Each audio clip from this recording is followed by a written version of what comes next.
আমার অন্য কোনো কাজ নাই। এমন মুক্ত হয়ে আমি শান্তি পাচ্ছি। তোমরা সবসময় ওর সঙ্গে এমন করো কেন বলো তো? তোমাকে অত চলে যাবে তো হবে না, নিজে যে কাজ আছে তাই করো।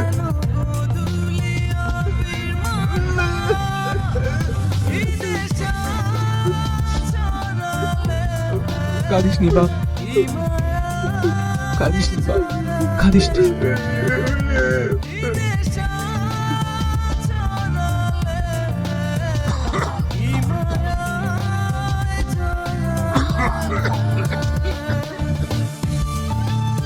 দিনে ক প্যাকেট বেড়ে লাগে? বয়স হয়েছে, নিজের শরীরের প্রতি একটু খেয়াল রাখতে হবে তো। এভাবে ধূমপান করলে চলবে? ধূমপান করলে শুধুমাত্র শরীরের ক্ষতিই হবে, ভালো কিছু হবে না। আগে এই ধূমপান বন্ধ করো, না হলে রোগ ভালো হবে না। এই নাও। লীলা, তোকে স্যার ডাকছে।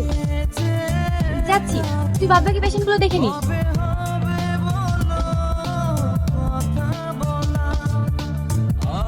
স্যার, ছোট থেকে আমার অনেক স্বপ্ন, বড় হয়ে আমি নার্স হব। আজ আমার বাবা মা সে স্বপ্ন পূরণ করছে। আমি কখনোই ভাবিনি এমন একটা কলেজে আমি ভর্তি হব। ওর বাবার অনেক ইচ্ছে ও নার্স হোক। টাকাটা কোথায় জমা করব? রুম থেকে বেরিয়ে বাম সাইডে দেখুন ক্যাশ কাউন্টার আছে, ওখানেই জমা করুন। আচ্ছা ঠিক আছে।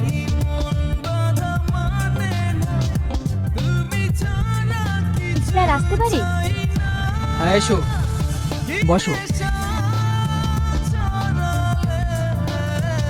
স্যার, আপনি আমাকে ডেকেছেন? হ্যাঁ দেখো নীলা, আমরা তোমাকে এই বছর এক্সামে বসতে দিতে পারছি না, কারণ তুমি এখনো নার্সিং কোর্সের কোনো ফিস জমা করো। স্যার, আমাকে কিছুদিন সময় দিন, আমি এর মধ্যে ফিস জমা করে দেবো, নাহলে আমার স্বপ্নটা ভেঙে যাবে। স্যার সরি, আমার কিচ্ছু করার নেই। এর আগেও তোমাকে সময় দেওয়া হয়েছিল, তবু তুমি টাকা জমা করো। আপনাকে অনুরোধ করে বলছি, এমন করবেন না স্যার, নাহলে আমার স্বপ্নটা শেষ হয়ে যাবে। আপনি যদি বলেন আমাকে নার্সিং হোমে সব কাজ করতে হবে, আমি সব কাজ করবো স্যার, কিন্তু আমাকে এবার মতো পরীক্ষা বসতে দিন স্যার। দেখো নীলা, এটা কান্নাকাটি করার জায়গা না, আমার কিচ্ছু করার নেই।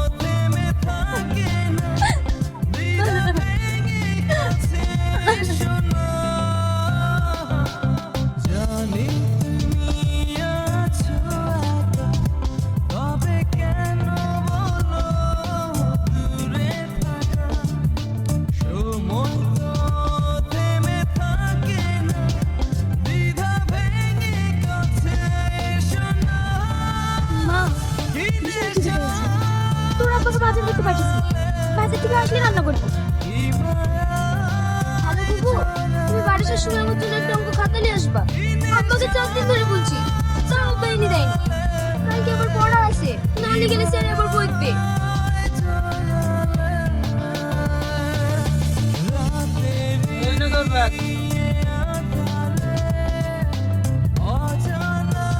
তোমাকে আমি বাজার করতে পারলাম, সেই টাকাতে তুমি মদ খেয়েছো? হ্যাঁ খেয়েছি, বেশ করেছি। ছি, ছি, ছি, ছি, ছি। কি করিস গো? গাড়িতে যে হাত কাছে কিছু নাই, সেদিকে তো তোমার কোনো চিন্তা নাই। আমি মনে হয় অন্যায় না করবো কি? আর মেয়েগুলোকে খেতেই বা দেবো কি? আমি কিচ্ছু জানি না, তুই দেখ না। আমি দেখবো তো তুমি কি করতে আসো? বাড়িতে তো 3 মেয়ে আছে, তারা যে বিয়ে যোগ্য হইছে, সেদিকে তোমার খেয়াল আছে? এবার সারাদিন মন দিয়ে পড়ে থাকছে, এবার তো কোন ছেলে বাদ দিয়ে যাবে? তবে আমার তো আমাদের কাছ থেকে ছেলে নিয়েছিলাম, কিন্তু তুই বারবার 3টে মেয়ে দিস, তাই তোর মেয়ে তুই কি করে বেরিয়ে না দিবি তুই দেখ। ওরে বুবু, টিকটিক লোকের বড় নয়, তোমার বড় নয় না? আমি কি মেয়ে সাথে করে বেরিয়ে এসেছি নাকি? কোন তুমি ভালো ভালো ছেলে বেরিয়ে করবে? তোর মেয়েকে বললাম ছেলে ছেলে বেরিয়ে করে যা, আবার তুই হ্যাঁ ছি, বাপ, তোমার মতো লোককে আমার বাচ্চারা দেখতেই ঘৃণা হয়। ঠিক আছে, তোমাকে এই সংসারে দায়িত্ব নিতে হবে না।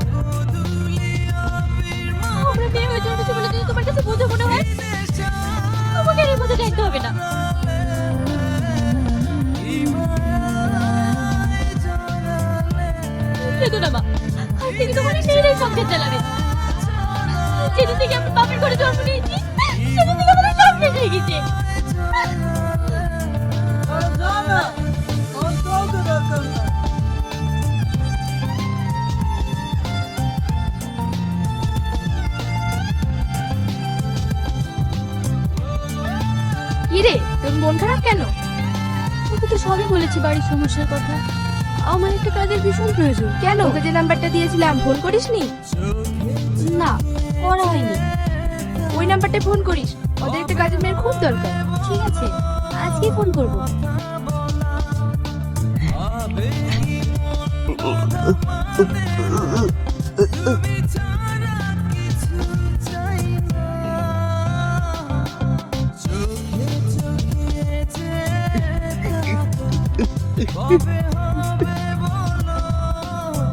আবার কি ভাবলো?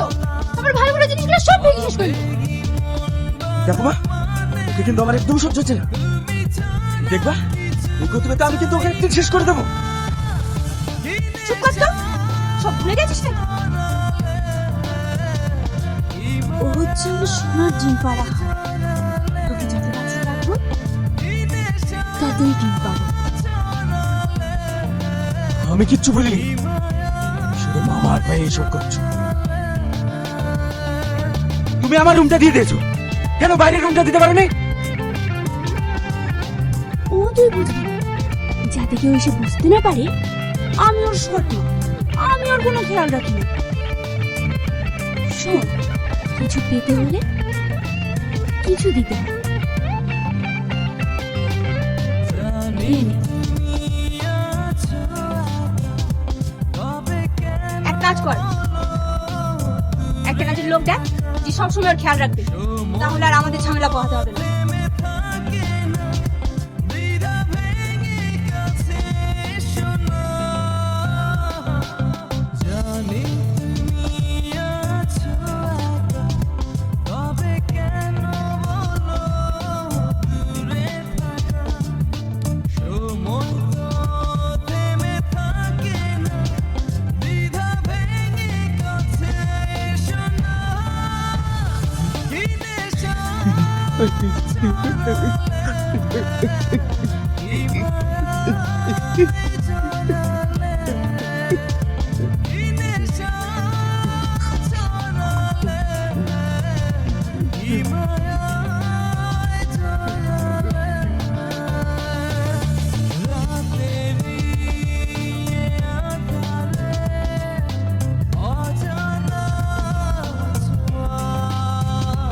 কি দেখছো?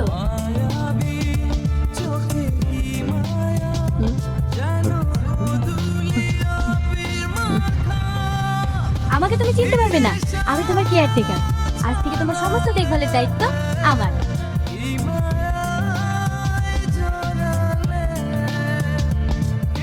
তুমি খেলবে?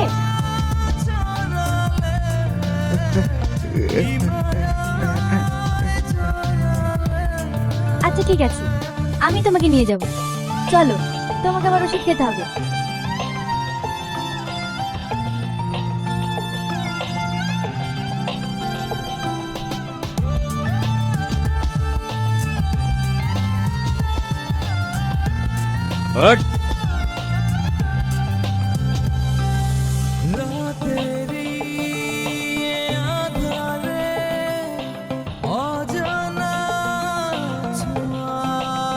নে, বাবুর মুখে টিপটা দিয়ে দে।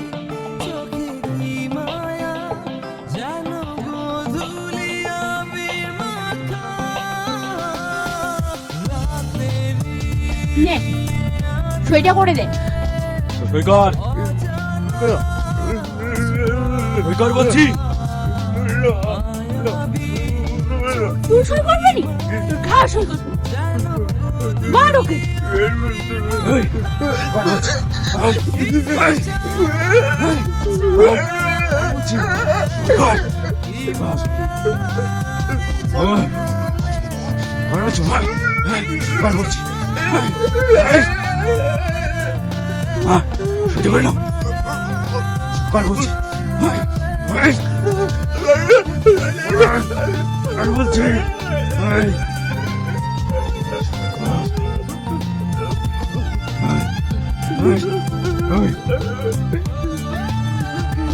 ছেড়ে দে ওকে, চল।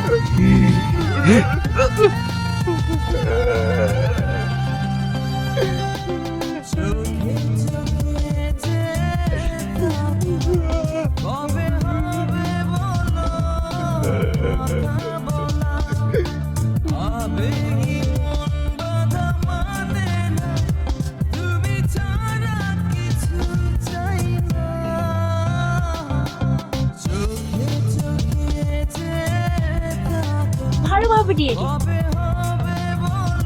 এ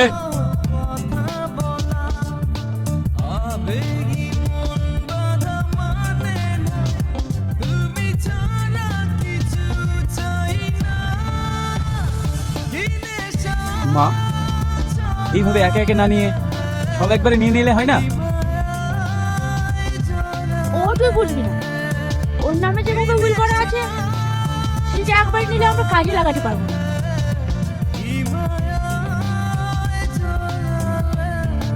তাই কাজ বাঁচিয়ে ফল খেতে হয়।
Inês